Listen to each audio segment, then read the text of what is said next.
All right, guys, welcome back. It's Tuesday. I'm flying solo tonight. Kathy's not feeling well, and Kim's doing tech. But if you hear him, he'll just say something from time to time. Just remember, he's still there. We love Kim.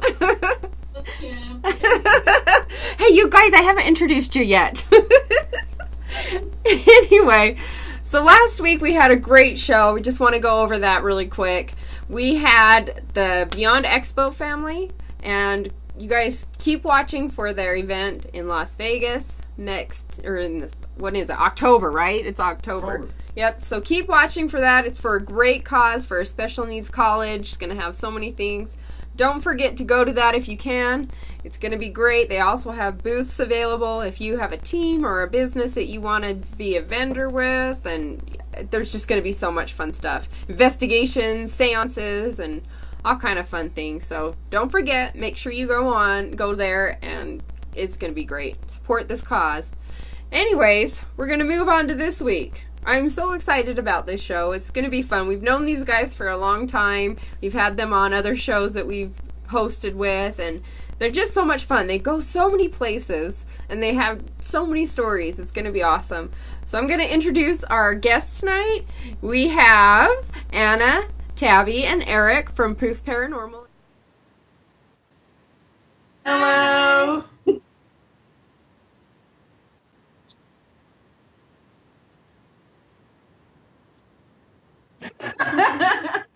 I don't think you're going to get that out of Eric.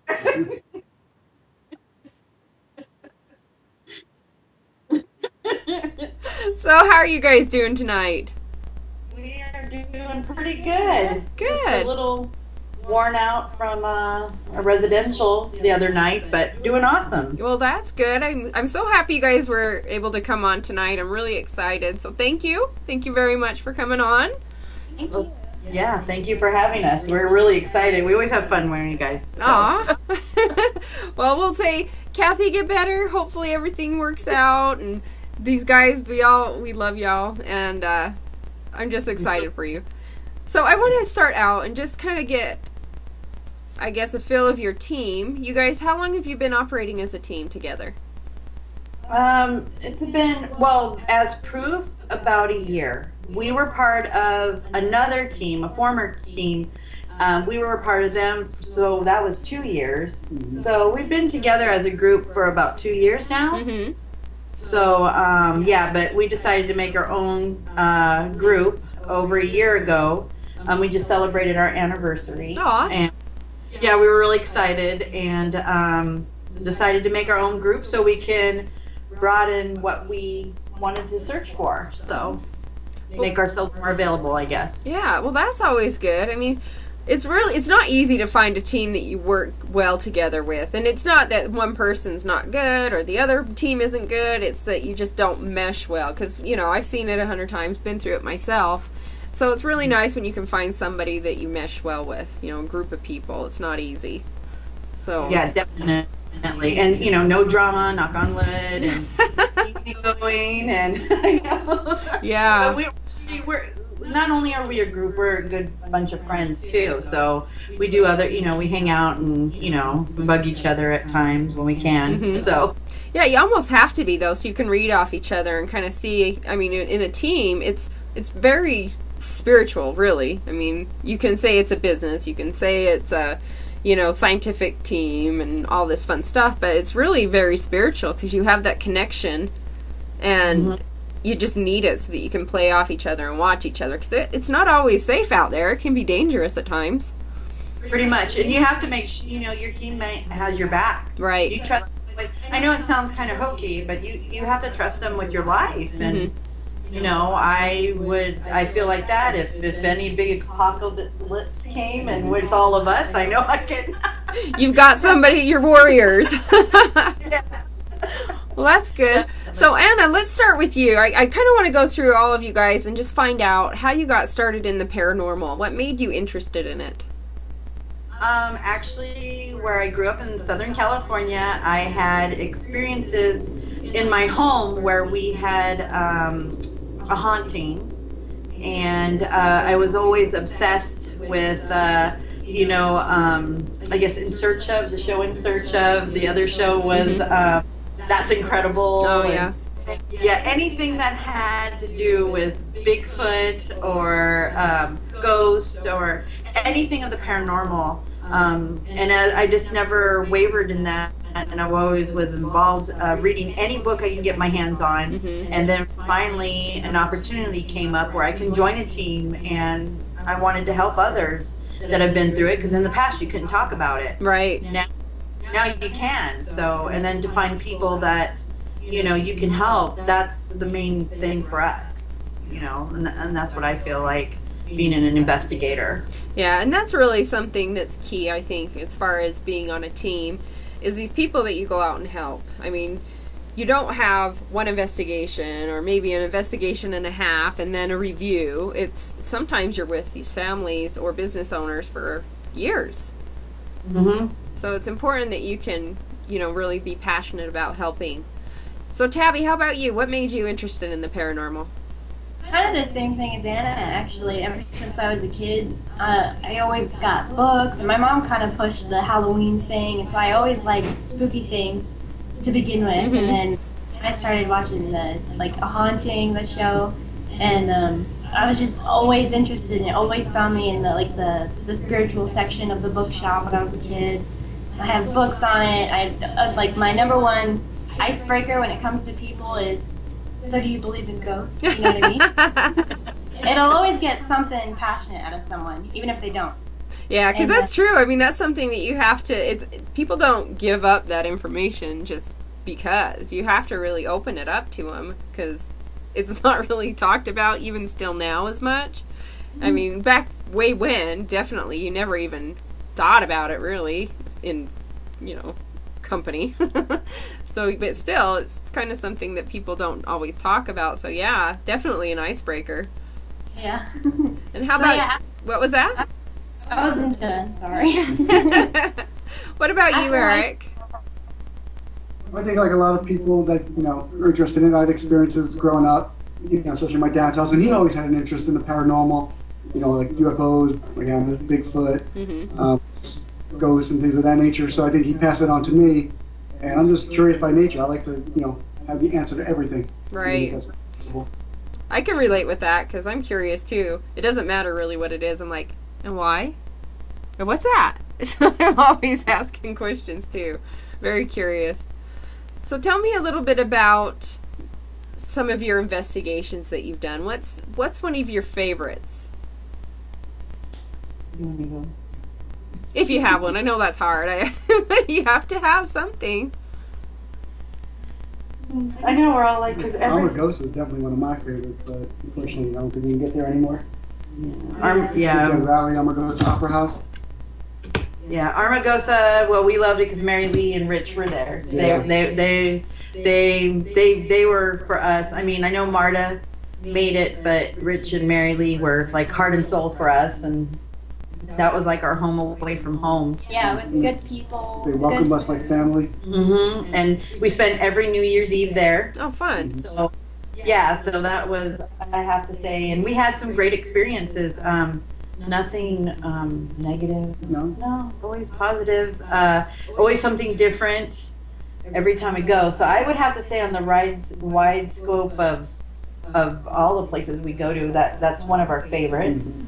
Another one I would have to say was the Zaloon House. Loved it there. We had that one. Eric and I went, and Eric found. Again, our hosts Benny and Heather from Paranormal Movement Investigation were phenomenal.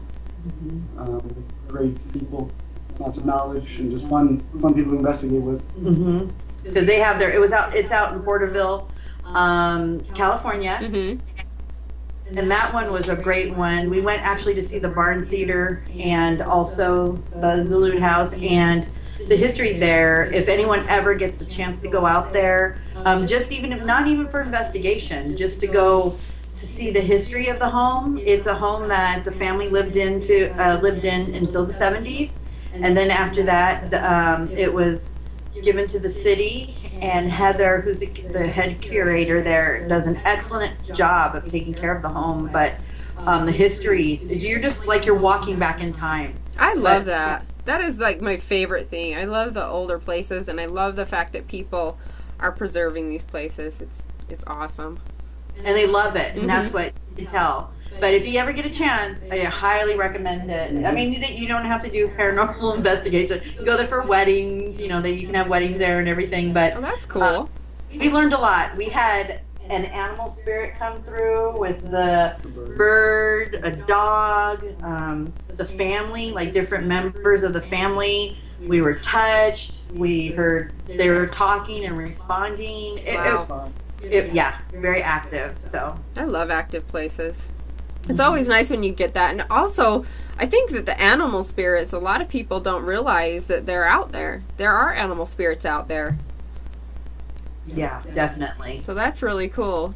Were you able to find like any of the animals in history? Because that would be interesting, like people's pets or anything like that. Well, the P.R.O.O.F was a big bird collector, and of course they had a family dog. So there was evidence of their past pets. Wow. But the bird thing, you hear the wings, and it wasn't a pigeon. It wasn't anything because it was at night, and it was just out of the blue. And at the time, we were hearing it in real time, and also when we went back to review it in audio. So it was like as if we were having a big pajama party. So not everyone was, Pajama party. it was, but not everyone was able to go. But we're definitely going to make a trip out again because with our team, so many of us, like Tabby's going to school. And of course we got jobs get in the way. Right. But I can relate with that for sure. So how many people do you have on your team? there's 9 of us. 9? 9, and we got a couple of special people off to the side. Not special like special, but you know what I mean. Special ed. They consult. We have. Well, of course, there's Eric, Tabby, myself. We have Paul, Audra, Molly, Vienna, Edward, also who comes when they can, Jason, who lives out in LA, Troy, who's my daughter, and she's involved, and also Paul, that lives out in P.R.O.O.F, when he comes along when he can, and Eric's friend's starting to join us. She's sensitive and has helped us this couple of days, Teresa, which she did an amazing job. Isn't that crazy how people who are sensitive can really, they're a huge help to a paranormal team. Definitely. I think. She was amazing. Is she what? She was amazing. We all worked with her, Tabby, Eric, and I, on Sunday night, and like on our own, we kind of know what's going on, where things are. We can feel stuff a little bit, but with someone like her, she can really pinpoint it, and it helps a lot. Well, and it's amazing how that energy increases and the activity increases when there is somebody like that around. It seems to come through a lot clearer. Yeah, I think so too, because I think they know that they can, somebody who is there that can hear them just right there, know that they're there. And if they have something to say, then they're going to know they can go to say it to this person and not just rely on a piece of equipment. Right. And especially places like, I guess, the ones that you can go to and investigate as a group, and they are open for investigations, and they have it public investigations all the time. I think those kind of places have a lot more willing spirits. Have you guys noticed that? Yeah, I've noticed that, but then we've been to places too where you go in and it's active one time, but you go back again, and just chemistry's a little different, and you get nothing. They're there, but I don't know if they're worn out from so many people coming in and out, or if it's just too, I don't know, intense, or they don't like that many people coming in, or tired. Yeah. I don't. It's kind of crazy. Yeah, that's the name of the game. You guys probably know that we have a haunted location too, and there's sometimes you just don't get anything. We have people coming in every day, every weekend day at least, investigating, and sometimes they'll come back, and we have repeat people that come back month after month, and one day they'll get so much stuff, the next day they'll get nothing. So yeah, it's weird how that happens. Definitely. It's very we had that happen at Goldfield, because part of the team we went to the high school out there. Everyone talks about the the hotel, you know, because that's like the mecca for ghost hunters, I believe. But for us, the high school was pretty amazing, and we sent you some pictures and an audio clip too. But that place was for us, but great when Eric and I went. But then when the rest of the team got to go, it was kind of like it didn't happen, and I can't help. Yeah, it's crazy. I don't know why that is, but it happens, so you just have to keep on doing what you need to do and catch it, especially with residentials. What do you guys prefer doing, like residentials or business, or what do you prefer using? Oh, we lost him. We'll get him back here in a second. But I guess I just love talking to these teams that are out there in the world and that are constantly investigating, and I love the passion with them. And especially in Nevada, I don't know, it's kind of close to me and where we're at. It's pretty nice. Kim, do you have anything you want to add? Sorry, I'm working the chat too. There's a grave following you, supposedly. So. Oh, really? Yeah, there's. Says it's on the left of you. I haven't made it out yet, but I don't know if that's us that they're after or Jiggy. So I don't know.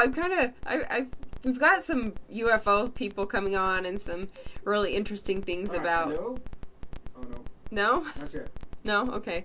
Some interesting things about aliens and stuff coming up, and I've really been interested in this. I've been reading some books, and I've found out some pretty crazy things. I wouldn't be even a little bit surprised if there were aliens around us.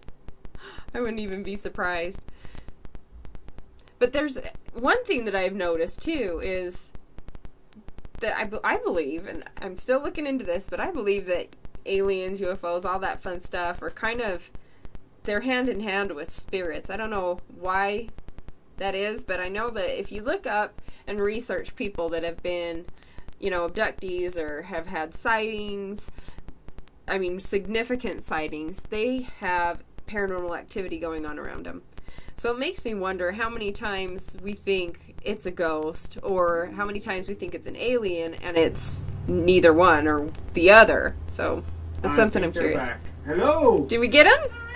We lost ya. We're back. Welcome back, guys.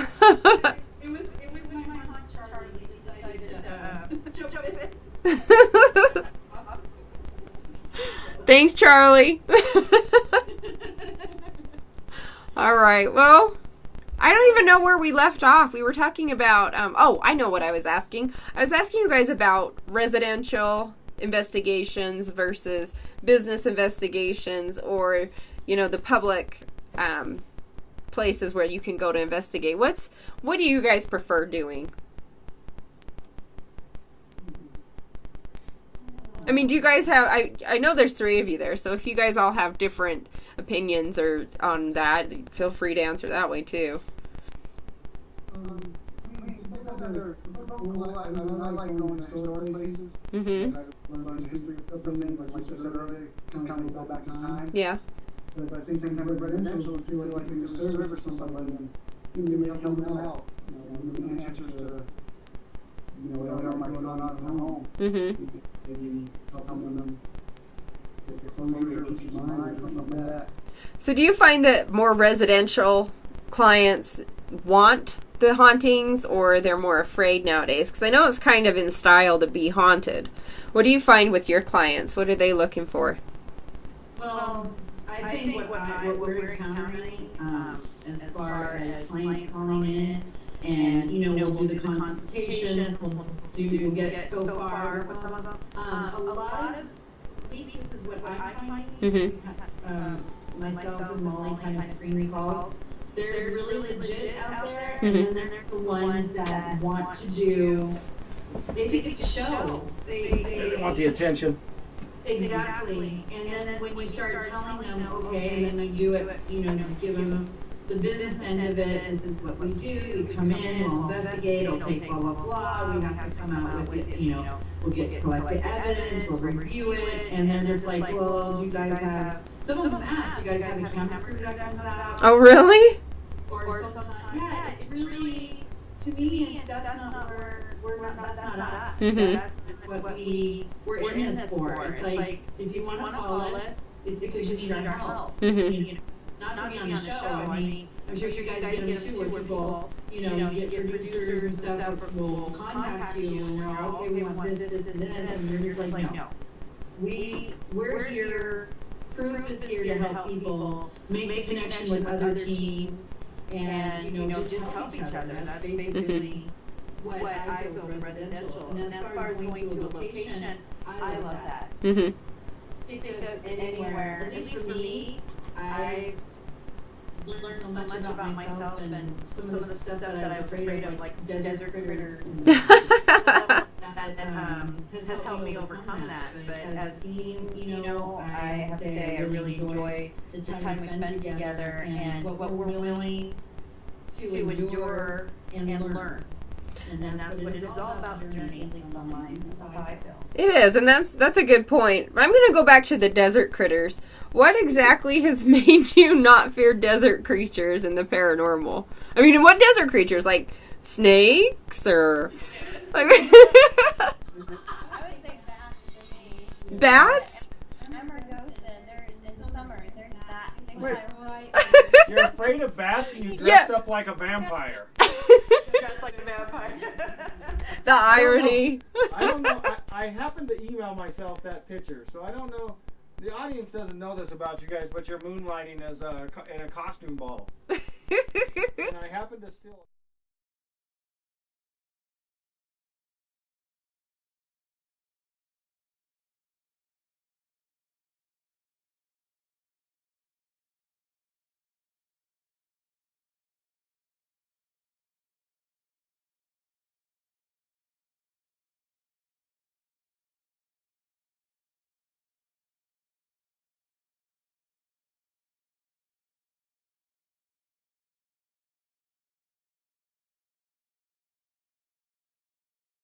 Okay, we'll go back to where we have a All mic. right, so I stuck it on there and then forgot to add the microphone. But that was an awesome picture, by the way. It was an awesome picture. I remember we were like, holy cow. For you guys who don't know what we're talking about, we went out to Ohio for a haunted house convention and did a few ghost tours, and we saw Tabby up there.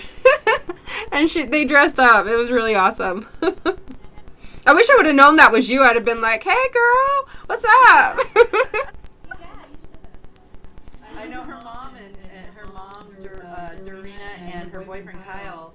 They're just amazing people. So I was like so jealous. I'm all, take me in your suitcase. I thought it was so cool. One day I'd like to hear that works. Put me in your suitcase. I want to go with you. I want to know that actually works.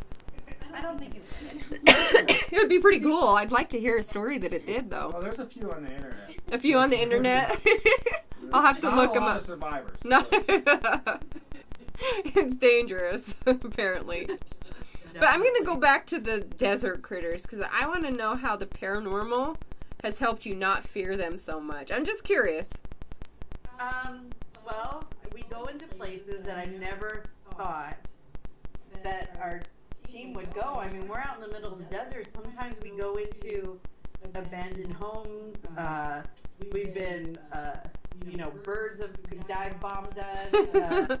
Snakes. Oh my gosh, and I'm not talking like little tiny spiders. I'm talking about wolf spiders. I'll even send out once in a while the chart of all the dangerous spiders. Spiders. So I don't think you'll be investigating anything in Australia anytime soon. Oh, I don't know some of the stuff out in the desert. I've had, what was it? The sun spider, the camel spider. Oh, yeah, they have those in Nevada? Yes. Are you kidding me? I thought that was just overseas. No. Well, that freaks me out. Now I don't want to live near Nevada. I'm just saying. You do. I know, but I don't want to live near Nevada. Whether I do or not, that's irrelevant. I don't want to. Hawaii. Hawaii. We filmed during one of the mating season. Yeah, it was during mating season, and we didn't know that. And Oh, jeez. one of our friends, Paul, he heard noise. He jumps up and he goes over to investigate it. And then it was so funny. He was startled, which I'm surprised because Paul's a big guy. And then what happened was I'm teasing him and the powers that be. I'm laughing. We're we're in the dark, and I turn on the flashlight, and on my leg, it dropped was one of the sun spiders, or the camel spider, and I was like freaked out. You would never see me like jump so high, and our other teammate Audra jumped up on a chair screaming, and Holy crap. I would leave. I'd be like, investigation done. Pack it up. Let's go. Sorry, there are no ghosts here. There are no ghosts here. These are not the ghosts we were looking for, So like that. Yeah, but it's funny. And then with snakes, I've seen a sidewinder going past us. Yeah, rattlesnake. Eric almost stepped on a rattlesnake. What else? You're out in the graveyard. Yeah. What else? Oh my gosh, you name every. It's so funny. I went to the museum this weekend, and I was listing off all the creatures that we've. Coyotes, fox. Yeah, you name it. Jeez. Yeah, I think you guys need to go into psychic pets or something.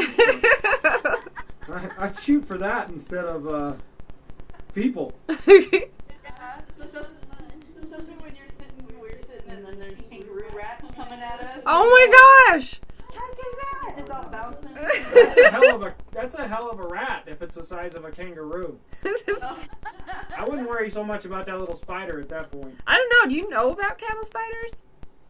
Well, yeah, I guess if it's the size of a camel.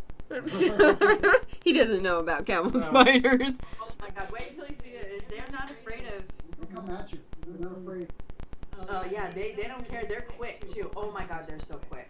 Yikes. They're like super quick. But, So see, and this is when you need to count on your fellow investigators to have a shoe handy. Well, I don't know. Some of the guys they're freaked out by the spiders. Everybody's running. There's a spider in the middle of it. Give me a demon any day. We're sitting in the dark doing an EVP, and then you hear the light would go on and go.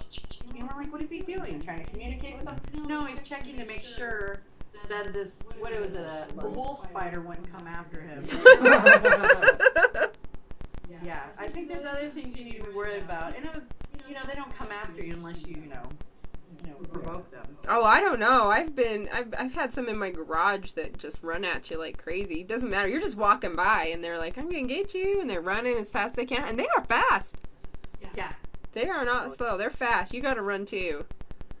That's true. Mm-hmm. That's true. They're fast. I think I got bit at that Bisman building in Ohio. No way. Just after that bus tour, I got a spider bite and it turned into the size of the. Did you get any superpowers? No. Oh, man. I know. I think that should come with every spider bite. I know, huh? Pay the consequences. So what'd you think of that Bismuth building? The Bisman. It was cool. It was cool. Yeah, I really liked the upstairs. It was so creepy. The whole elevator story and the basement. It was so wet and damp and creepy. Yeah, the decapitation. You can't go wrong with a good decapitation story. Especially by an elevator. I mean, that only happens in the movies. Seriously. And there's actually a real life story of that. Yeah, So. you get such a visual when they tell you the head was found like 5 feet away from the elevator. Oh, pop it right off. Pop! That's what an elevator does to you, apparently. Did you like the reformatory? Oh god, yeah. Wasn't that nuts? It was so big. I know, huh? We didn't really get to go to as much as we wanted to, though. It would have been nice to have an actual ghost hunt there. Yeah, oh, that would be awesome. It's so expensive to do that there. We did get down in the basement, though. Yeah, they opened that up to the ghost hunts, I guess, but not to the daytime tours.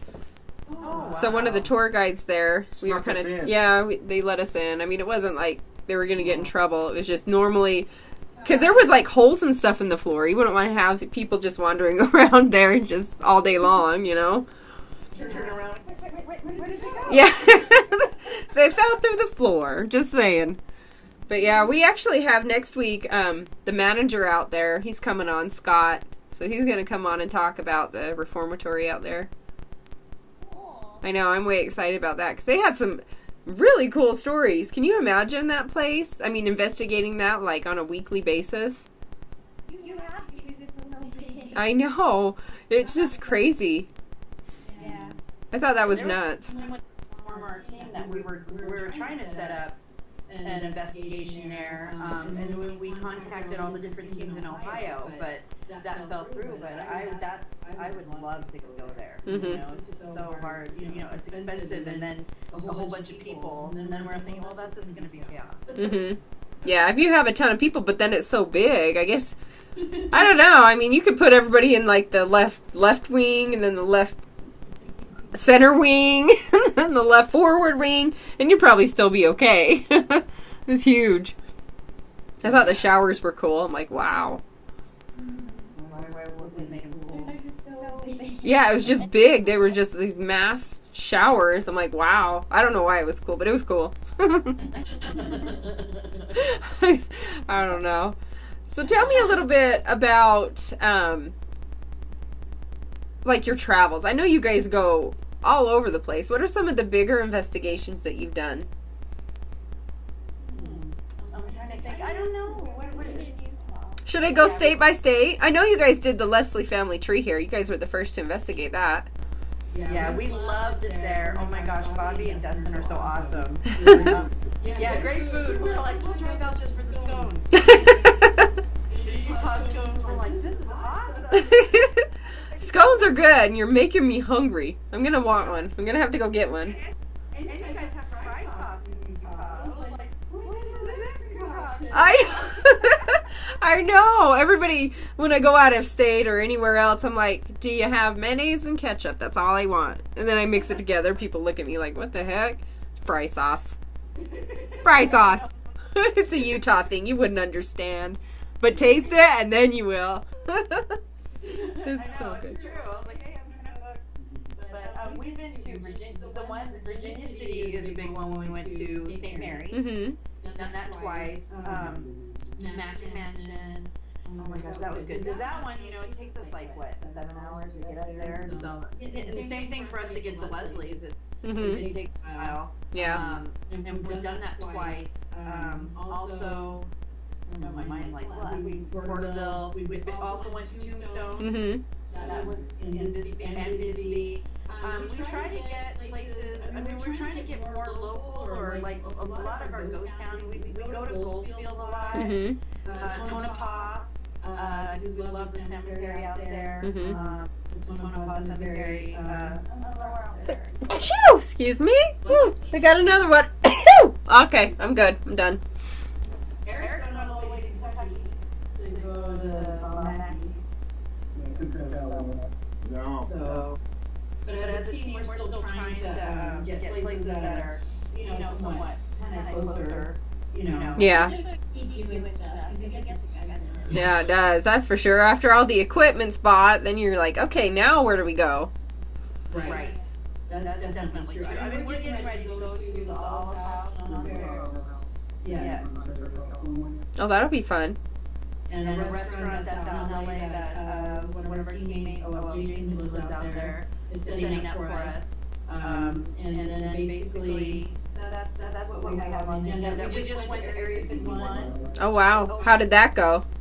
Oh, that was fun. That was definitely fun. That was another one that I think I haven't been able to go. Aw. The desert and back. From Eric, and Eric just don't move. And he's like, why? Just don't move. There's something big and dark. He keeps sweeping past. And then Yeah, I know. It's Area 51. You don't know what it is. Hold still. It's hard when someone tells you that. You want to look. We stayed at the little alien, and they're a great bunch of folks out there too. It was really great. And then we drove up to the it's not even a gate, the markers. Yeah. Yeah, and that took a while. It's not like how they make it in the movies. Like you're gonna be right there. Yeah. You actually have to drive to get there. It was bumpy. We were kind of disappointed because we loved the movie Paul. Uh-huh. And we got inside the cafe. It didn't really look like that. Oh, stupid movies. They should be more real to life. But we did some abandoned roads out there. We just broke out our chairs and just sat there and watched the skies. And we saw a lot of satellites, shooting stars, and this weird it was, and this is before the movie or the show that's out, the dome thing. Uh-huh. But there was this weird light that kept going across above us, and it looked like we were under a dome. Weird. It was really weird, and it happened a couple times. I witnessed it, my daughter witnessed it, but it was bizarre. There's no way you can get that on film. There's no way to take pictures. I mean, it was a split second, but it was like a glimmer of light going right above our heads and just floating over. Wow. So that was kind of strange. So there's a force field around Area 51. Is that what you're saying? I don't know. Force field. I wouldn't doubt it, though. I mean, seriously, alien technology, if they don't have a force field, then all hope is gone. And then the other weird thing that I got to witness, and my daughter got to witness, as we were driving in, we're trying to get to the cafe by a certain time, and we were going down the road, and up on an embankment was something that was sitting there on the other side of the embankment, and it was all black. Weird. And I kept looking back, and I don't, but we were so like, we gotta get to the cafe, I gotta go to the restroom, and there's cows, so we just kept, but I think what we thought it was a California condor sitting there. Huh. On the road, and it was massive. It was as big as a 5-year-old. Oh, geez. A piece of 5-year-old. Is that a but if not, then Mothman was on vacation. Mothman on vacation. Vacationing at an Area 51 with his own kind. Yeah. That's funny. Wow. So do you guys do Bigfoot too? I mean, have you ever been on any Bigfoot little investigations? We're making plans to go, but not Charleston, we're down. Yeah, that's another one that we're trying to get us all, we're saving up for to go north. Mm-hmm. For us, Nevada. Up in Reno, there's actually sightings out there in the hunting area. And also there's Tahoe, Tessie.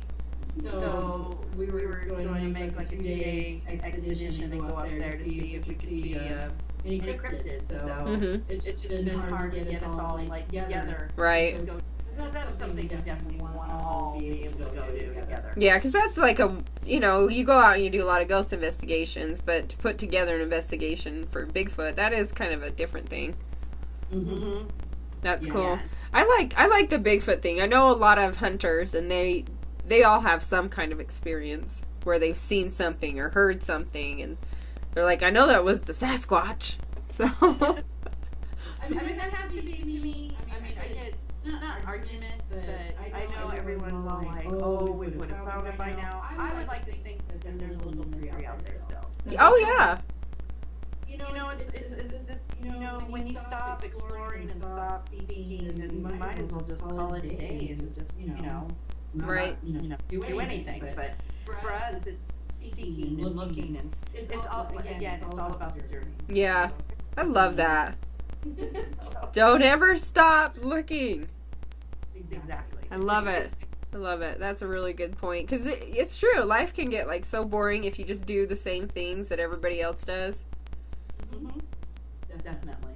So I'm glad. Yeah. Heck yeah. I'm glad we have ghosts and Bigfoot and UFOs to look for. So what was your scariest moment other than the spiders and the rats? Although though we will not minimize those because that's pretty scary.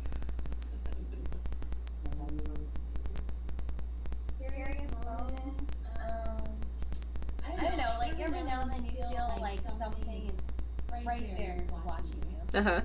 That freaks me out because you can feel it so much. It's like your whole body is like freaking out. You can't see anything. So that's always kind of freaky to me. Yeah, that is scary. Have you had any kind of like physical things happen to you where you're touched or scratched or hit or pushed or anything like that? Anna person that. Like, she got that all the time. What is it about you, Anna? Squishy. I know, everybody likes squishy. Your hair? So do you provoke or anything, or do they just, like, touch you? We do not. That's one thing about us. We do not provoke. We usually go in and introduce ourselves. We ask questions. Even if it's something that's not going to be so good, we still, like, look, we're not here to disrespect you. We just want to learn. And usually you feel the energy kind of this high charge kind of dissipate, and it's kind of like then we start getting EVPs. You usually get stuff when we're doing like we're doing now, talking. Yeah. And then that stuff I get the pull on my, like my shirt, or they like to tap me a lot. I got slapped at Tombstone. Jeez. But not at that slap. I think it's because I was on the floor in front of the stage, and it came up to me and it just went on my arm, and I thought it was Audrey joking around or something. When hey, and she was on the other side of the room. And I'm like, the only other person would be Tina, and she was to my left, so it was my right arm that was slapped, and I'm thinking because women weren't really allowed on the floor. And we were all women who split up a team where there's boys and there's girls, and we were in there, and the boys didn't really get any activity as much as we did. And then you get slapped. Yeah. Jeez. I've been slapped, I've been poked. I did get a scratch, but it wasn't from, I think it was from the cat, one of Marta's cats in Armagosa. Because it scratched me on my ankle. But scared-wise... That or a kangaroo rat? A kangaroo rat. A little boxing glove.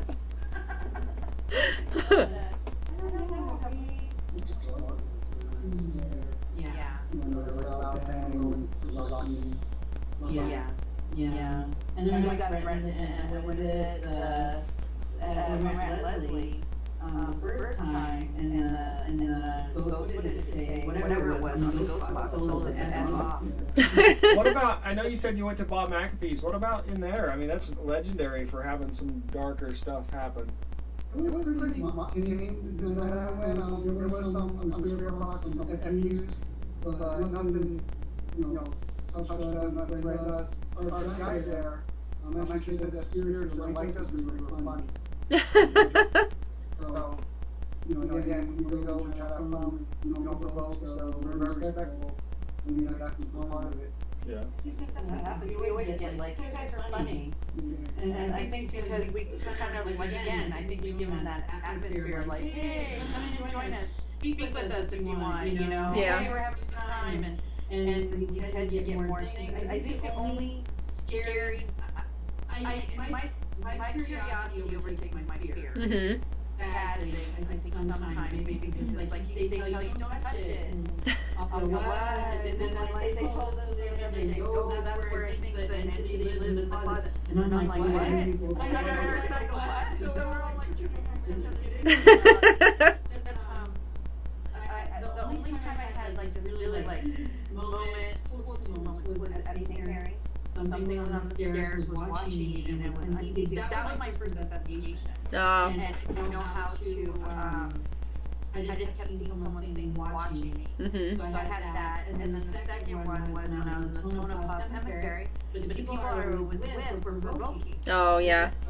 And I thought that was disrespectful. But we're walking around, and we started getting this burnt smell. And it was chasing us throughout the cemetery, like literally following us, this little cemetery, and then we heard somebody running along the rocks, and the dog, it was just intense.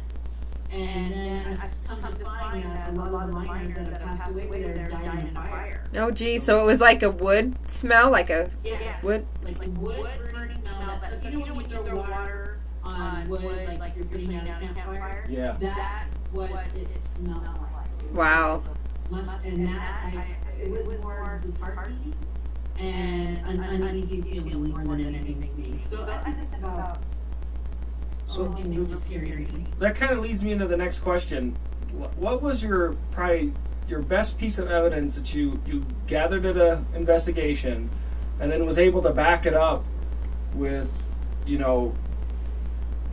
finding that it like really a fact did of exist, history or something like that? Yeah, something that like the most credible evidence, right? Yeah, that you have proof on. So you had physical proof that you caught. Maybe it was an EVP, or we've caught an EVP of a first and last name, and we was able to track that person back and find out that he did exist, and that he had a correlation with the place that we had investigated. So, have you come across any kind of evidence like that just made you go, oh my gosh, look at this? I don't know, maybe this is the Lumen House would be the most, because we had so many things that corresponded with everything that was going on there. I mean, like I said, the bird, and the bird evidence, and find out they had a bird, and a dog, and we were Mississippi, and then through P.R.O.O.F. I would think too, our the one that we're the most excited about is, and if you can hear it, and I said you flip, is to come in, to find that Dominic who runs in high school in Goldfield, it was a principal. Huh. And we got her, and it's funny because we were joking in the principal's office. Some of us, been in there a couple times, and we heard, but when you hear the clip, we're not responding to her talking.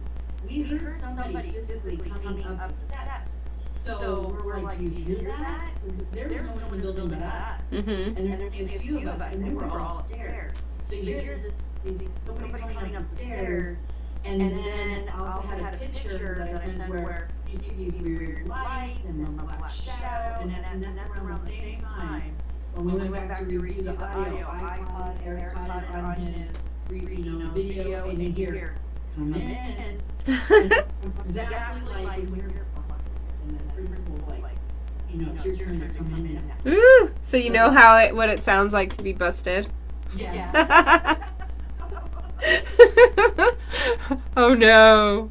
Yeah, but I think that one was the one that really just blew our socks off, and as a team, I think also we were, I mean, we do this because no matter how much evidence you collect, no matter what you do, I don't think if a person's not open-minded about it or willing, they're not going to believe you. Right. So we've come to the point now, we've done it to help clients and kind of ourselves on the journey, because I can't convince somebody that's like, well, you guys probably know, oh, it was somebody that was in the town. Well, nobody really lives in Goldfield. I mean, maybe 300 people. Yeah. I don't think they're going to be running up and down the stairs and going, come in. They're all in the black ski mask, so you can't see they're there. Come in. That's funny. Well, we're going to have to take a break here, you guys. But I want to come back and I want to ask you about a little bit more deeper questions, because I know as an investigator, I've learned things that are just so profound and have changed the way that I see anything in the spiritual area. So we're going to talk about that when we come back. But for now, we're going to go to break. And then after that, we'll be back with Larry from Big Time Paranormal. So everybody hang tight and we'll be right back.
Okay, guys, welcome back. Hopefully you went and got some drinks, went to the bathroom, got a snack, some popcorn, whatever, because it's a great show with some great people. But here we go to Larry from Big Time Paranormal, and we will be right back with P.R.O.O.F Paranormal out of Nevada after Larry.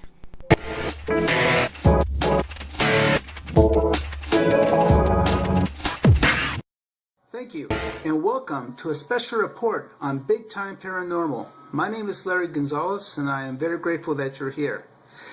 We are going to be examining something a little bit different this week. This week we're going to be talking about how energy affects not only the environment we're in, but also ourselves. As many of you know that are paranormal investigators, you have residual energy that can be in a location. Well, that energy, as scientists have often said, is something that cannot be created nor destroyed. So a lot of times the energy is in the environment. But that energy can also affect us. Let's take a look at some videos as examples of how it can affect us. Come on, you knew I was working today and I made that meal, and you could have thought to yourself, you know, you could have said, I think I'm going to get Brooke some flowers. You said on our very first date that you don't like flowers, that they're a waste of money. Every girl likes flowers, Gary. You say that you don't like flowers. I'm supposed to take that to mean that you do like flowers? No, this is not about, you're not getting it. You're not getting this, Gary. Okay, it's not about the lemons, it's not about the flowers, it's not about the dishes. Okay, so how many of you have been in a room where an argument has broken out like that? Or you have been in an argument with your spouse? It's not a good feeling, and it can affect you on the inside. Let's take another look at another video that shows the same kind of thing. It's about security. What is that supposed to mean? Money! What are you talking? He's got a lot of money. Now I hate you, you Well, I slow hate bastard. you. If you leave here, I hate you. What Hey, you have you if ever you leave paid here. attention to anything that's been happening? I guess not. I think I must have misread all of those I signals. guess you did. You're bored! You're bored and you know it. You wouldn't be here if there wasn't something missing. Arrogant son of a bitch. Would you just stay with me? So there you are. You have a couple of videos to show that, you know, negative energy can actually cause problems. And so to rebuttal that, let's take a look at commercials that actually makes us feel good.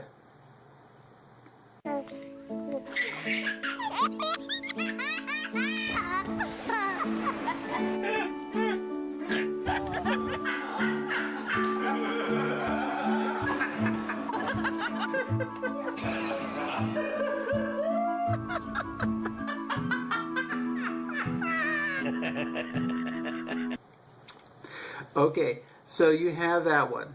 How about this one?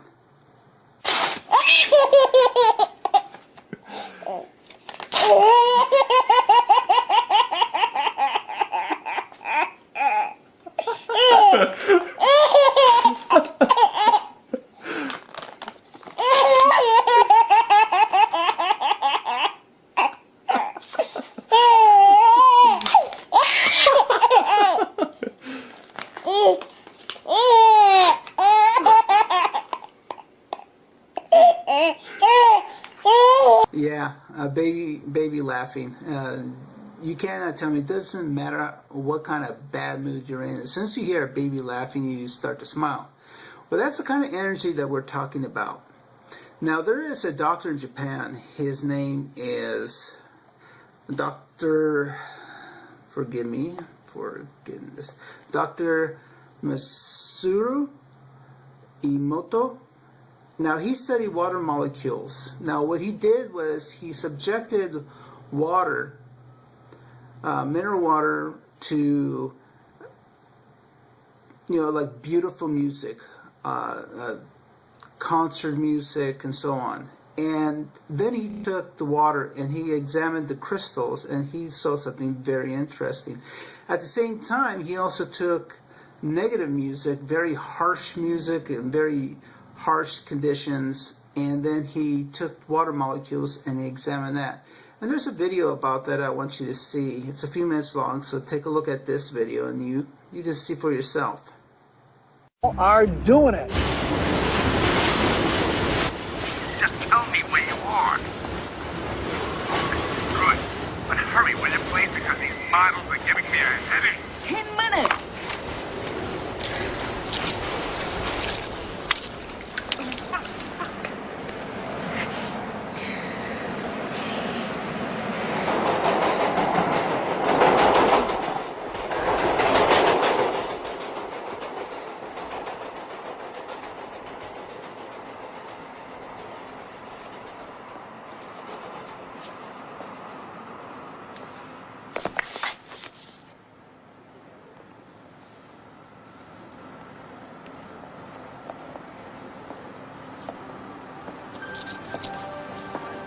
Exhibit comes to us from Japan and Mr. Masuro Emoto.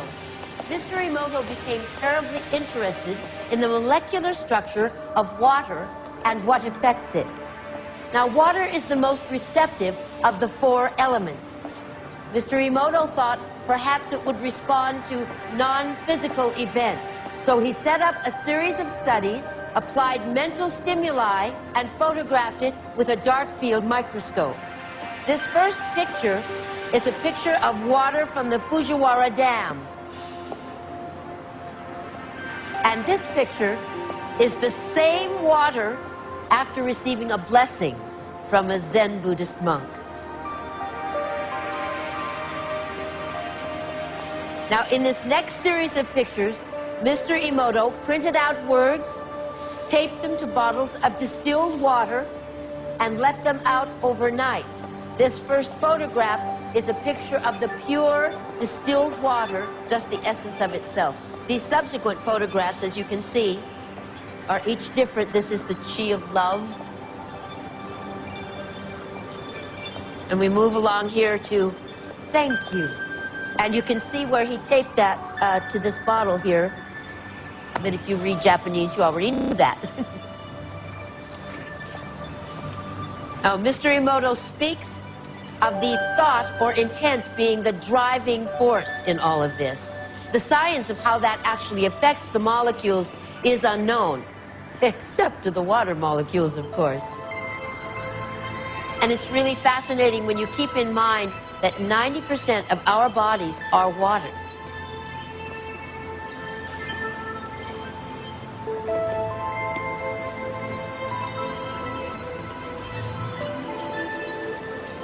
Makes you wonder, doesn't it? If thoughts can do that to water, imagine what our thoughts can do to us.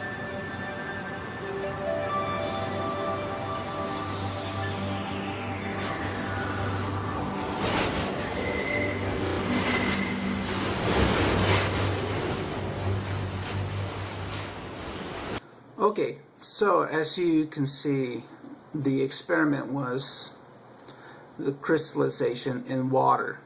Now, I wanted to make sure what the percentage was in the human body. I had heard different things. Now, I went to the internet, and they said that the average infant within its first year is 75 to 78%. After the first year, it drops down to 65%. Now, on an adult male, it's about 60%.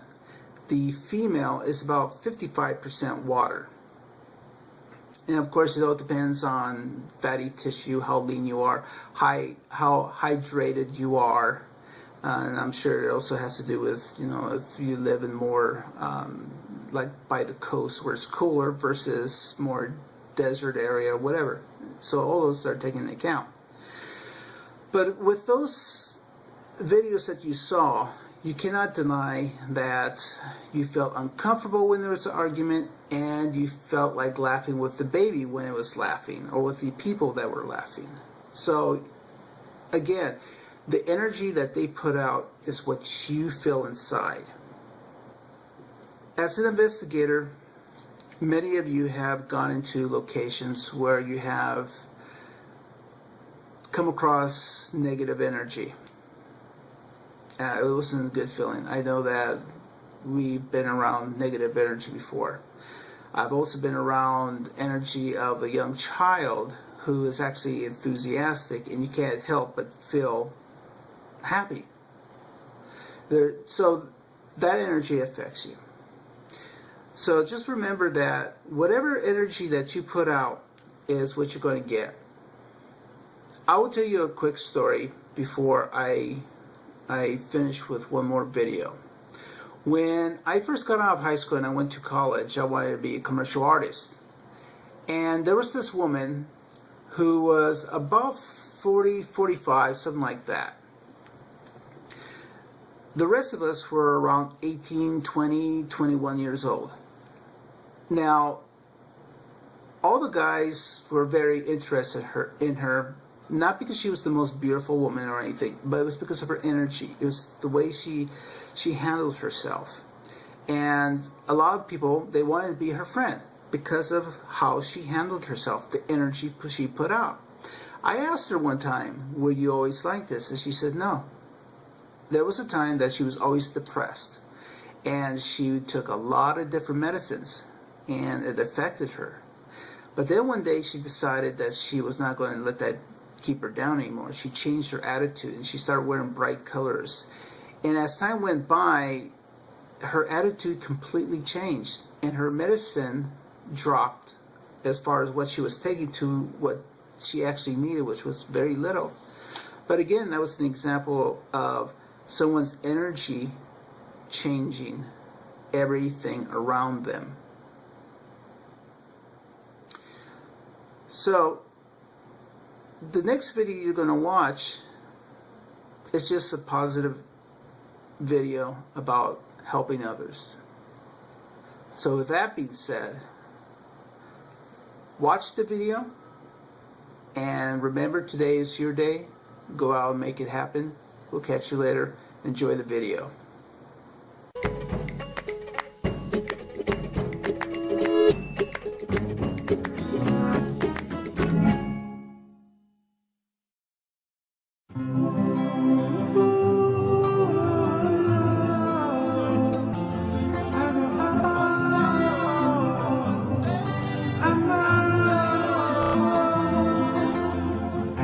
Sometimes I lay under the moon. I thank God I'm breathing. And I pray, don't take me soon, 'cause I am here for a reason. Sometimes in my tears I drown, but I never let it get me down. So when negativity surrounds, I know someday it'll all turn around, because all my life I've been waiting for, I've been praying for the people to say that we don't wanna fight no more. There'll be no more war, and our children will play. One day, one day, one day, one day, one day. It's not about win or lose, 'cause we all lose when they feed on the souls of the innocent. Blood-drenched pavement, keep on moving though the water stay raging. In this maze, you can lose your way, your way. In my job, you crazy, but don't let it face you, no way, no way. Sometimes in my tears I drown, but I never let it get me down. So when negativity surrounds, I know someday it'll all turn around, because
Thank you, and welcome to a special report on Big Time Paranormal. My name is Larry Gonzalez, and I am very grateful that you're here. We are going to be examining something a little bit different this week. This week we're going to be talking about how energy affects not only the environment we're in, but also ourselves. As many of you know that are paranormal investigators, you have residual energy that can be in a location. Well, that energy, as scientists have often said, is something that cannot be created nor destroyed. So a lot of times the energy is in the environment. But that energy can also affect us. Let's take a look at some videos as examples of how it can affect us. Come on, you knew I was working today and I made that meal, and you could have thought to yourself, you know, you could have said, I think I'm going to get Brooke some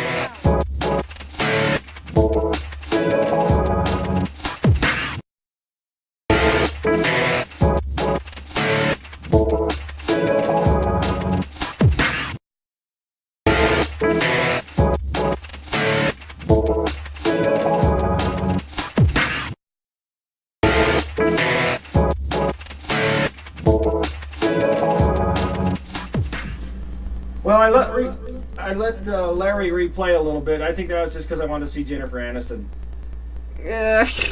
Can't. Pervert. Just kidding. She's really pretty. Anyways, welcome back, everybody, and we're here again with Proof Paranormal from Nevada. Welcome back, you guys. Hello. So again, we have Anna and Tabby and Eric.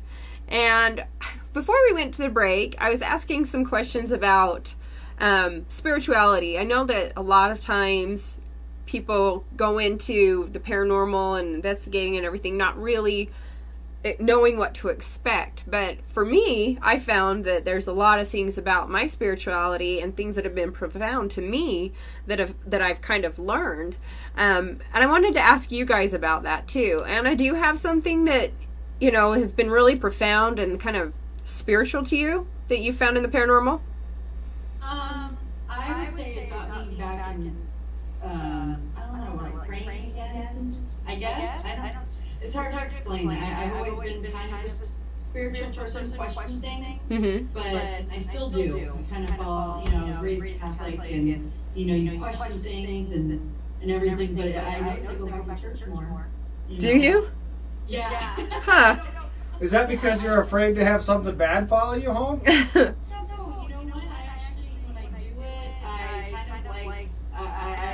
The more protection, I know it sounds funny, but when I'm down with math, I make sure the priest bless me, so that way. You're like, just in case. I feel very, like shields on, Yeah. But spirit, I think it's opened a lot and it's calmed me more. And I've learned a lot about other people and different religions, different spirituality, but definitely there is something out there. Yeah. Energy-wise, and we do go on, and regardless of what your beliefs are, it made me aware that we're really connected, all of us, and whether it's negative or positive, but it's a connection. And I think that's how I feel about that. Yeah, I actually agree with that. I mean, how many times does something happen that's coincidental? I guess you could call it coincidental. And it's just kind of like a connect the dot thing where this happens and that happens and that happens. And then it leads you all back to this one specific place. I mean, that happens so much that, I've seen. Yeah, that's what I feel like happened with at least this is how I feel. Like when I met Eric, we had like an instant bond. It was weird because Eric's kind of a quiet guy, reserved, and it seems like as soon as we started talking, it was like boom, and it was funny because he was not teasing me about Bigfoot. He was believing Bigfoot, and I'm like, you believe ghosts? I got some questions, what we believe or not, and which I thought was funny. And then when I met Tabby, it was like an instant. It was weird. It's like I knew her. Like all my life. Been there. And then it's weird. It is. It was like that when I met Paul, and the same with Audra and Molly. We went to cosmetology school together, but little did I know, going to school together, eventually we'd be coming full circle on a team. So yeah, it's so crazy. How it works. It is. It really is. And I love that. I mean, that's so many things keep coming up in our interviews with other teams, and it's so weird to me how everybody has very, very similar beliefs or have discovered very, very similar things, but yet we still all kind of quarrel, in the community, I guess. Well, I think that's such a tragedy with that, and we have people that, I see it a lot, and we kind of try to keep ourselves away from that, because I think half of that is ego. Yeah. Will get in the way, and people need to remember what we got in this for. And your evidence, their evidence, our evidence, nobody's better than anyone else. Right. Like what it comes down to is if you are honest, your integrity, and you know what, and how you treat others. Right. And that's what this is about. Well, I agree with that. I mean, I think ego is okay to have. If you're proud of yourself, you have a little bit of pride, you think you do good work. I don't think there's anything wrong with that. It's when you start going and bashing other people or, trying to downgrade somebody else. I think that's when it becomes a problem. Maybe it's a threat thing. Maybe they see, it's a threat. So they do that because they're threatened. I don't know. Yeah, I agree with you with that. Mm-hmm. Totally. Yeah, and I don't know, that's one of the things that the show is about. We want to see more come out of the paranormal because there's so much that I don't even know if we even have seen the tip of the iceberg, even the most seasoned investigator. And it's just, I'd love to talk with different people about their theories and about their findings and their experiences because it brings everybody, a little bit further. It does. So I'm going to go ahead and ask Eric now. I mean, like I was saying before, as far as spirituality and profound things happening to you, have you ever had anything like that has really solidified some belief or made you feel like, oh, wow, I guess I was wrong this whole time about my spiritual beliefs and things like that? Have you ever had anything so profound happen that it just changed you? Not changed. I'm not a religious person anyway. Mm-hmm. But I mean, in other ways than just religion, because religion to me is like a man-made thing, but like your inner spiritual self, I guess. Yeah, I don't know. I guess it's just mind-blowing to me when, you ask questions to a spirit or ghost, whatever you call it, and you get a response. Mm-hmm. To me, that's just mind-blowing. It is. You guys get much residual? We have. Yeah. We have a good combination, but we seem to be coming across a little bit more, it's funny even, but lately a little bit more, I think, intelligent. Mm-hmm. But, or a combination of both, but, yeah, it's just, the residuals, it's funny, yeah, because, those, you have that experience, but it's still cool. Mm-hmm, yeah. Yeah, it's all cool, because it's just crazy how things happen. I mean, I never thought I'd be sitting there in the dark asking questions, getting responses from somebody I can't see. I mean, never in my wildest dreams did I ever think that would happen, so it's way cool. Yeah. How about you, Tabby? Have you had anything profound that has, changed your spirituality or solidified it? No, it's more like I always knew we were connected. It's just more of a validation. Like when I met everyone on a team, it was the same thing. Like, haven't I met you somewhere? You know what I mean? Like, yeah. I've known you, and I know you, and I come across people who are childhood friends that I never thought I would see again on investigations. Yeah. And weird stuff like that tells you you're in the right place at the right time. Mm-hmm.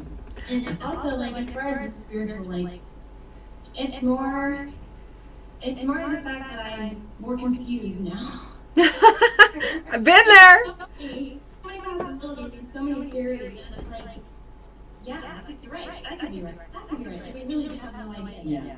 I don't think there's one definite answer, really. Yeah, and I don't know if we'll ever even find out, I know, it's crazy to me. I start talking about theory with people, and everybody has different theories about things, but you can't say, well, that's not right, because It could be, you know?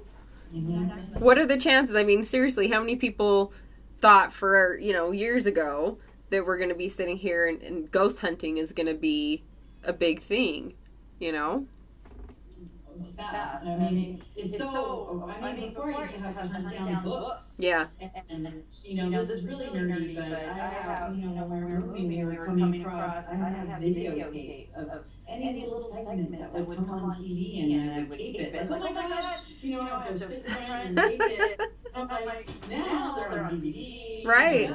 And everywhere, and I'm like, this is crazy, and then going back and referring to some of the books and seeing it rehashed, or somebody who's never been into the paranormal, rediscovering like Hans Holzer and all the different people that have come before us, and it's just really, really interesting. It grows. I just hope some of the negativity that we are kind of seeing in the field, dies down. But anytime anything becomes popular, there's people that are in there that aren't serious and looking just for a ride. But this is it. I think in the long run, you'll see people still standing into this and and helping. Right.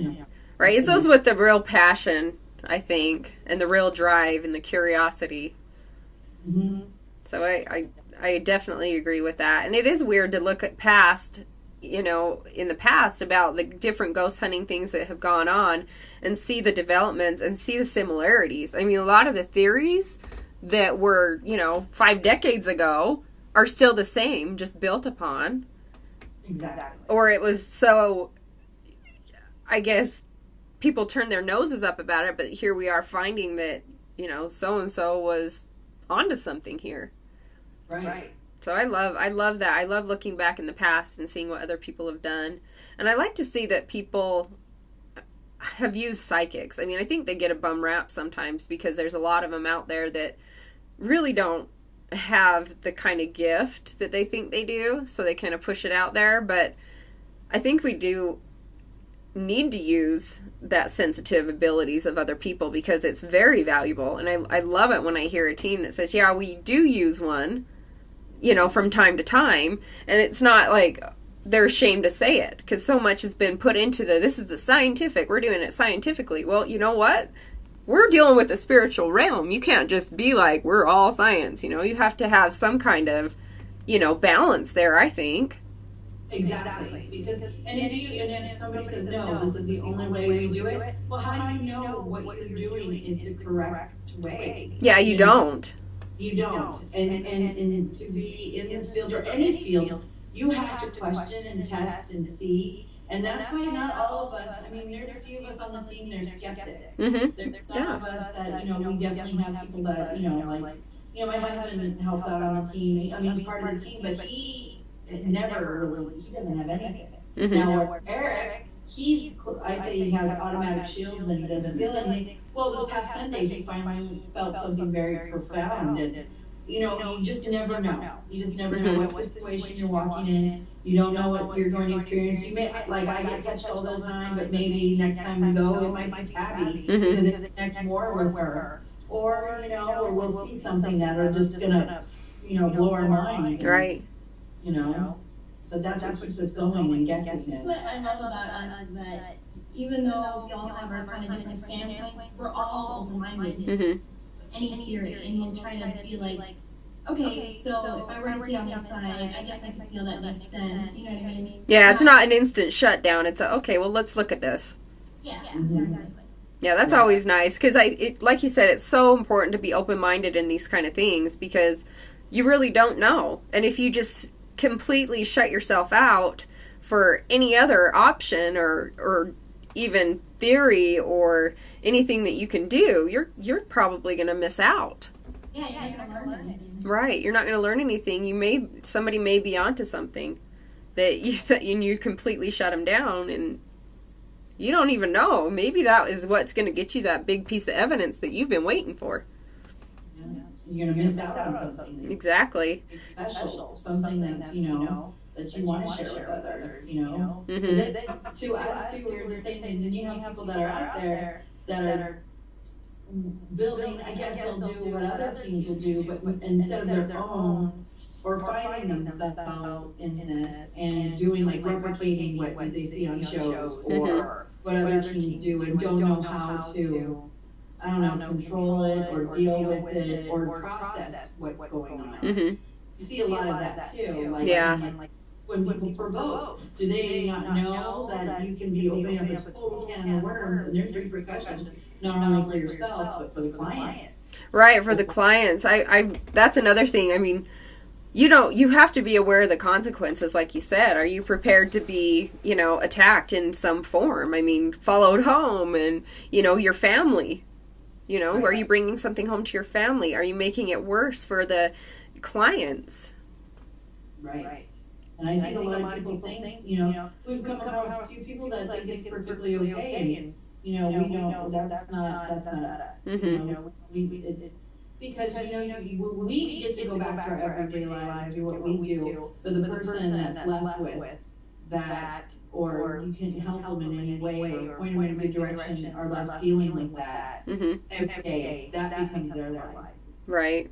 So, there's a lot of responsibility that comes along with this knowledge that we're gaining and you're doing. And, even with spirituality, with, and then dealing with psychics, non-psychics, and people, believers or non-believers. So it's just a whole big spider web. Spiders. Yeah. It's a big spider web. Yeah, it is too. I think one of the things that we had Grant Wilson on not too long ago, and one of the things that he said that really stuck with me that I really don't think a lot of teams that are starting out really consider, and even some that are seasoned, they go in thinking they want to help. Well, who are you trying to help? Is it the spirit? Is it the owners of the location, the clients? I mean, who is it that you're trying to help? And at what point, or does it even change? Like, does it switch to, all of a sudden here we are helping the family or the client or the business owner? Does it all of a sudden switch to, helping the spirit that's there? I think that that's something that a lot of people don't really think about. And how do you do that too? I mean, are you just there to say, yep, you got a ghost, or, nope, you don't. We found some explanations for this. And then from that point, where do you go? Right. And that we were just talking about that the other day. Because, it's like a triangle of, you have, it's not only you, the client, and presence, whatever you want to call it. Mm-hmm. And you got to somehow balance that and figure out what's best for every energy involved. Mm-hmm. Yeah, because at some point you have to think about yourself too. I mean, is it dangerous? Is it, you can't just be like, we're investigating and at all costs we're going to figure it out. At some point you may be faced with, we are in danger, or so then where do you go from that point, And that's where I think the paranormal unity and having people that you can, I guess, consult with, like you guys said, you have people that you consult with. That's where they come in. Right. So that's really good. You want to, talk to others and learn, because there might be someone that went through the similar situation Mm-hmm. as you did, and like, how did you do this, and how did and how did that feel, and what was? I mean, every case is different. Mm-hmm. But it doesn't hurt to learn or to ask. I think a lot of people do not ask. Well, I think that, you're right about that. A lot of people want to be, seasoned investigators. They have so much experience, but they don't want to ask and make it look like they don't know what they're doing. I've seen that a lot of times too. So, and I think that I think when you're more seasoned, you realize you don't know shit. There's not a whole lot you do know. You know this, you know that, but it could change any minute. Well, and I think that the more seasons you get, well, they're starting to freeze up a little. Oh, okay. I think with the more seasons you get, the more experience you have, the more crazy things you see, and realize that there's more to it out there. More things can happen. Yeah, I think so too. And I know that, and that's one of the reasons why I asked about the, what kind of things have happened to you that have changed your perception of the spiritual realm or things like that, because things happen as far as you go into the paranormal, depending on where you're at, how long you've been doing it, what kind of location you've been to. You know, they can change the way that you see things. Definitely. I mean, it can. Everywhere is different, you know, and you never know. Like, some people said when they've gone to St. Mary's, they've had a negative experience when we've gone. I mean, when we first went, I think maybe because the building didn't know what was there, didn't know us. But the second time I went, it was a positive one. Mm-hmm. Where when we went to the mansion, you know, it was funny. It was just before the show Dead Files did an episode on it. Mm-hmm. I mean, I guess they just filmed it, but we missed each other by maybe, a week or a month or something. But when we went, I had, and I mean, that's their experience that they had, but for me, I felt when we were going through the mansion, the little child, I felt when we were on the ground sitting and talking to her, I felt her put her arms around me and hug me. Aw, that's sweet. And but then on the show, it was alluded that she's like crazy and, you know, or I don't know, like she was a troubled child and I don't know, well, maybe the energy she was reacting to them that way, but at least for us, for my daughter and I, she tried to hold my daughter's hand and pull her down like my daughter was being pulled like to play. Mm-hmm. For me, you know, kids kind of tend to gravitate towards me anyways. I think maybe because we were down at her level and we didn't come in as this, you know, this oppressive or, right. You know, this is what's going on. And then we also had an experience downstairs. We're just sitting down talking and the K2 meter started going off and we started, you know, asking questions. And I really believe it was John Mackey that came through. You know, I don't know how you say his name really well, but he came through. It was different. But we did have dark shadow that kind of filled us upstairs, which the wife, you know, I guess she didn't like it. We did feel like someone was. Well, she didn't want to live there. Yeah, didn't want to live there, and I kept saying, "Oh, what a beautiful home you have," and I didn't know. You know, she's like, whatever. Probably didn't like me. Who is this idiot that's coming in here and talking to me? But yeah, it's true. You never know with the locations and the people, but. You know, it's just a different experience every time, and I think individuals make it. Yeah, just like on Larry's segment, how he was saying different energies that you put out. I mean, that could completely alter an investigation. Mm-hmm. You know, I've known people who have been, you know, on teams, different paranormal teams just in the community, that have stopped investigating for a while because of specific life challenges, and they know the kind of energy they're going to be bringing into any kind of location. Right. So I think definitely that's something to think about. Members like that too. Mm-hmm. They have a lot going on right now, and you know they just feel like they're not going to be 100% in what we're doing, and they step away to take care of their needs because if they're there, you don't know what you're opening yourself up to. Right, it could be dangerous to you. Mm-hmm. Definitely.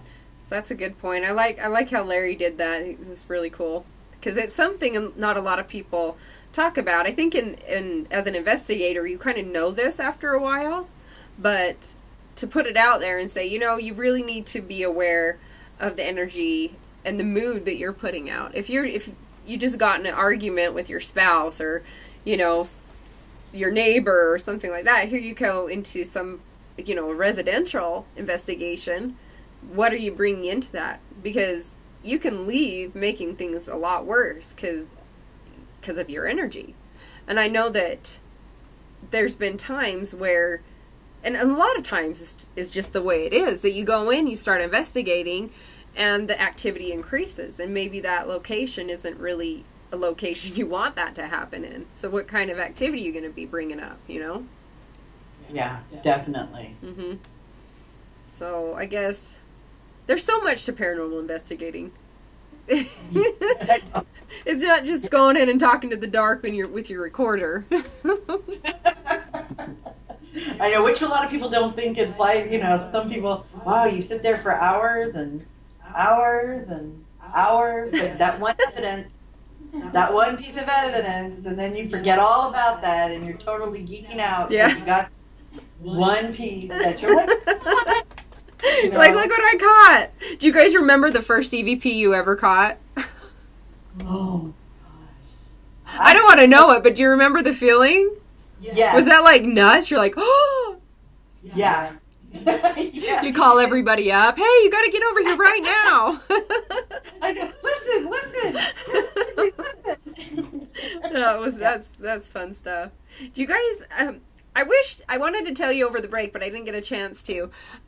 We didn't get all your film and all your other pieces of evidence right away, so we won't be able to share that tonight. But hopefully, on another show, we'll be able to share that.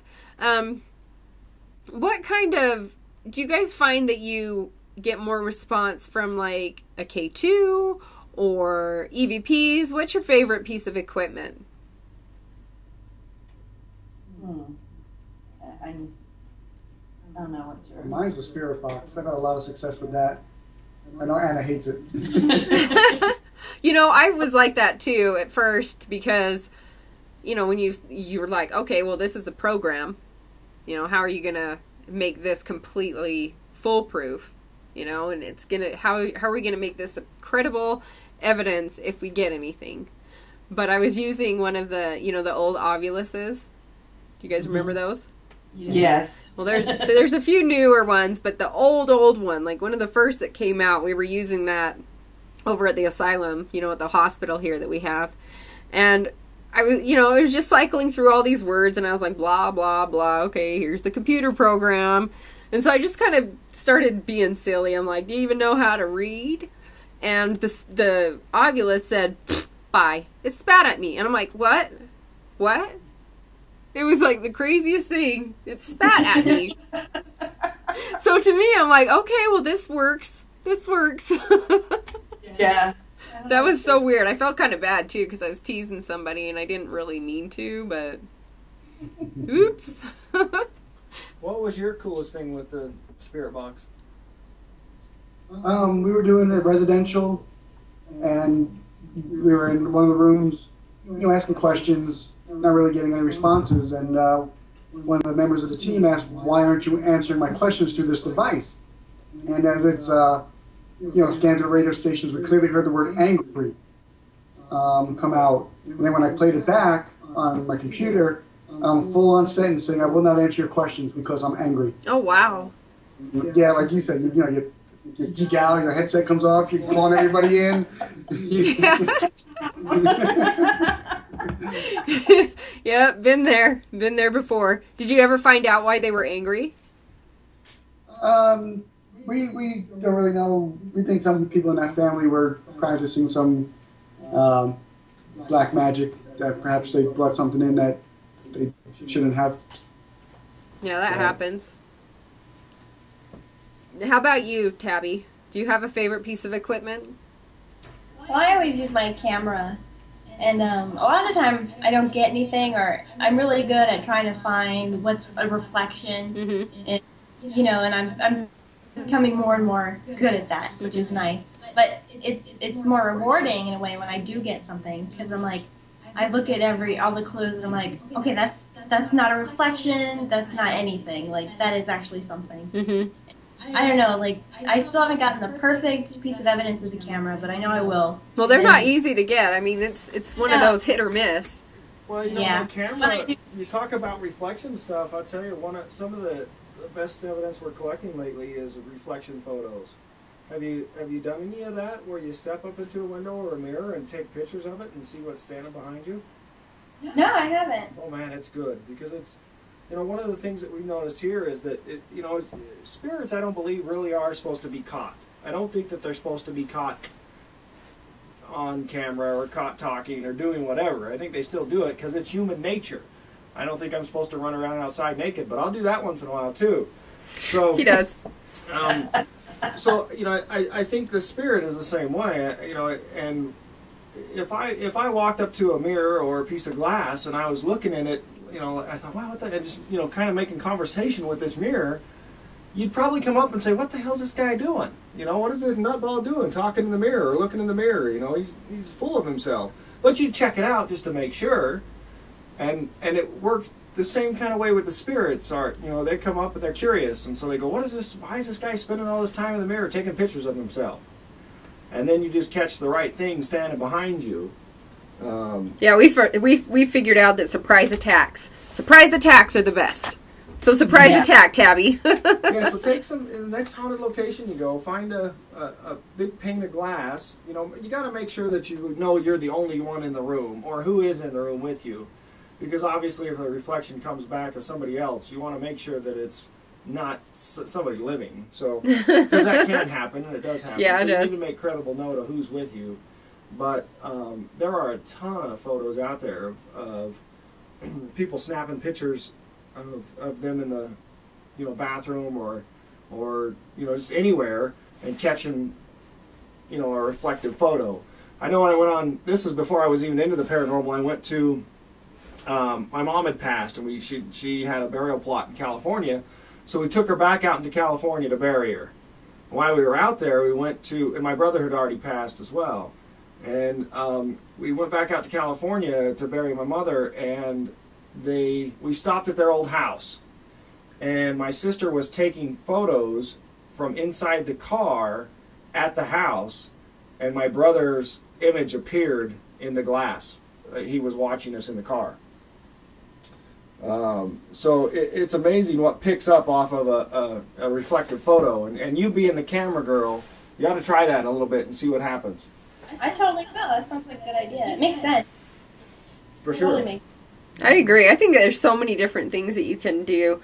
And, where we have a haunted location where we have a lot of people coming in and investigating, it's crazy how the stories are kind of putting together a little bit more of understanding of how to get evidence. Because they'll have a story, and that story will tell us and give us clues on how better to get, a photograph or a video or, some kind of movement. Because our spirits will move stuff now. They're pretty active. So you can ask them to, and they do it. And that's something really cool. And we found that the energy raises a ton in the area when they're about to do something like move an object. We'll have EMF spikes like crazy on all of our little EMF detectors, and you can watch them on videos and stuff. So that's I'm really, really fascinated with the research part of it and why and how and things like that. So I don't know, I'm looking for an advanced research and development team. I'm way excited about it. I still haven't found the right people yet, but they're coming. Because there's curious minds out there. Too bad you guys aren't closer. I know, you guys are so, and it takes hours to get. It does. We're waiting for the transporter. I wish there was a transporter. God, that'd make work a lot easier. I wouldn't be late. Definitely. That would be cool, though. Just be all zapping, how many places we would go. I know, God. But then there would be like a tax or something funky on it, Yeah, I know. Because it gets expensive renting big cars and, for all of it. You want to all be together and then the rooms and... Right, and then taking work off. Yes. Yes. And then families if you have kids and stuff like that. Yeah. It's hard, but it's totally worth it. I love traveling. Yeah. We laugh because we stop when we see a cemetery. We always go, want to go? Do you have to ask? Yeah, you should have just turned there. Really. Yeah. In the future, just go there. That's why we leave. That's why we leave wait. I think we're losing them again. Oh, yeah, they're freezing up. Oh, you're freezing up, guys.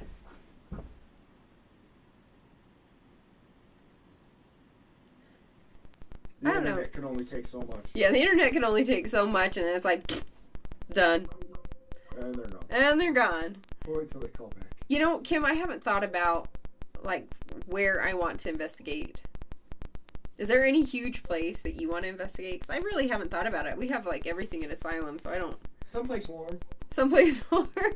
You know what? I was talking with a friend of mine, and I was thinking about underwater, because we've been doing scuba diving lately. And Kim had this weird thing happen where he saw like this light thing with like a tracer in the water. And then it made us think about, I wonder if there's paranormal stuff underwater. You know, like maybe how would you investigate, say, the Titanic or something like that, as far as like paranormal investigating? Just throw a recorder? You did? Yeah, like here. You got out with your brother, your twin, and you were like, so what are you here? You live so much on this is, a little bit away. So those are really like thinking like you're home. You're like, no, and then they look around, and the body. So. That's crazy. Well, and I've heard of people getting like, they go over the what is it? Titanic site where that had happened, and catching EVPs on a recorder off the side of a ship. So like they had come up, but I don't know about being actually in the water. That's one hell of a waterproof recorder right there. Well, I know, but it's possible that you've got waterproof cameras. Maybe even just a case. Just put your recorder in a case. I think it can be done. I think it'd be fun. I don't know how. You'd have to have a weird mic. Well, you'd have to get your slate out and be like, "Is there anybody here?" Do some spirit writing under the water. What is your name? Are you a boy or a girl? I like it. I do too. I think we need to try it one of these days. You have to make sure you have double tanks or something. You'll run out of air by the time you're done. I know, or only go a few feet under so you can stay there longer. I think that'd be really, really cool. Oh, I don't know if they're coming back this time. We'll see. Their internet's slowing down pretty good over there, so we're gonna keep them on just in case. If you guys make it back on or not. Do we have anybody in chat that has a question by chance? Oh, it ended. Their call ended, so hopefully it comes back. No. So, but we got 6 more minutes. So 6 more minutes? Yeah. 6 more minutes. We'll have to see if they call back. Who we got coming up? Oh, geez. We've got some really, really cool people. Actually, I said earlier that Scott was coming on next week. It's actually not Scott, now that my memory is working a little bit better. We've got somebody named Anna Martin coming on, and she's from California. This is next week's show. And she's got the most fascinating stories. I mean, I don't know why all of a sudden all this alien stuff is happening, but we're getting guests that have a lot of alien sightings or experience in researching aliens or have been an abductee. And then we had that gray last week, and then the gray this week on whichever side of me it's on. I don't know. But Anna, she's been abducted and he has did had say something about a blunt. A blunt? He was watching the show. We can no longer rely on you, Jiggy. We can't take it seriously. But yeah, so Anna, she's been, abducted and has seen aliens, and her family as well. I mean, going generations back too. So, and it's so fascinating to me how the more I learn about aliens and abductees, how it's like a family affair. They have... Hey, there we go. Do we have him? I think that... Something doesn't want us to talk anymore. It's like, you're done. Off. Who's the psychic over there? I'm just curious, because...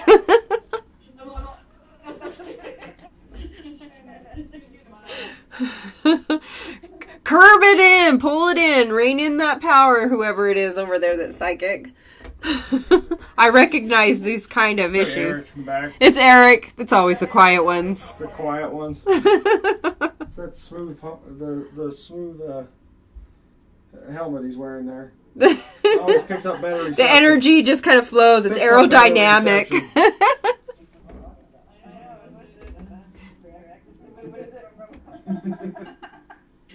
in a wheelchair? No, not Dr. Evil.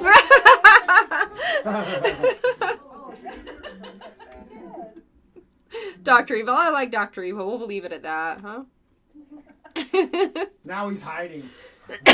He's like, oh no, attention has been drawn to my powers. Yeah. They must not. This is not the power you're looking for.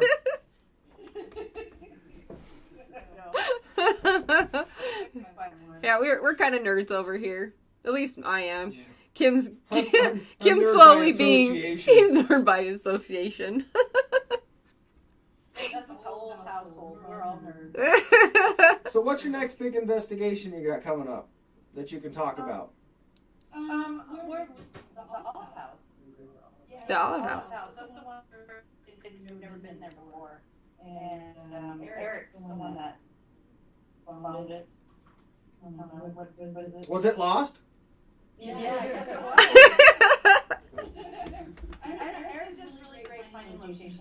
It's his psychic ability. True. I don't find any missing people. I find missing homes. Find missing historic homes. That's a talent. I'm sure you can market it somewhere. But the Olive House, the restaurant, Rhyolite, we've been trying to do it, but it was like 117, and we had to reschedule that one. So, like, a lot of our investigations are depending on the weather, because we do a lot outside, and the inside ones, you know, especially with the older homes or older locations, you're just like, you're dying. And you're in Vegas. So. Yes. Yes. Nevada's cooking. It's a hot pot out there. Yeah. Yeah, because we were like going, hey, let's go to, no, let's not go to Arizona. What's the old opera house out there? I used to have a girl that come in all the time that did the opera house. Have you guys heard of that? Yeah, Armagosa, that's where we were. That's what they were talking about. Is that the opera house? I didn't ever hear the name. I don't know what she had actually ever called it. I just heard her refer to it all the time by the opera house. Oh yeah, the Opera House in Armagosa. Now they're closed off to paranormal teams. Now they were featured on Dead Files or in Ghost Adventures. But yeah, the recent one is that you know they weren't allowing teams in due to the fact that I guess the ghosts were being too many people were going in and disrupting it. But the caretakers that were there are no longer the ones that we had connections to are no longer there, and that was part of the reason why we went too. We spent a lot of time there. You know, Marta's, you know, she's actually the one that painted the Opera House and stuff, and she's getting up there in years. So I mean, she is up there in years, like 80, almost 90. Wow. Yeah. It's on any time now. She'll be up there. With Marta, she's going to be, she'll probably haunt there. You know, I would not be surprised because she loves it there so much. You know, we go out and hang out with her a bit, and we've had experiences in her home. Not a lot of people got to go into her home. But, you know, we talked to her. We weren't going in there as a paranormal, but just kind of girl hang out, a few of us. But we've had where we're talking to Marta, and the door to her room would start to shake. Oh, geez. And you would hear someone walking, and her cat would watch something go across the room. So there's definitely spirits out there watching over Marta. The Opera House, I mean, if you're just going to go, I mean, it was a great place to go just to look at the history, but pretty much,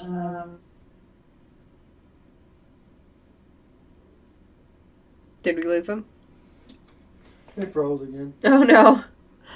Well, I guess we're about out of time now. So we're gonna just wrap it up. I'm gonna wrap it up, and I'm gonna say thanks to P.R.O.O.F Paranormal for coming on. Thank you, Anna and Eric and Tabby. I'm gonna keep in touch. I love all the stories that you have, and I love your attitude about it. So I guess that's the show, and tune in next week again for Anna Martin, a lifelong abductee of aliens. Aliens, people. It's crazy. Anyways, I'm gonna wrap it up, and remember, we are not alone.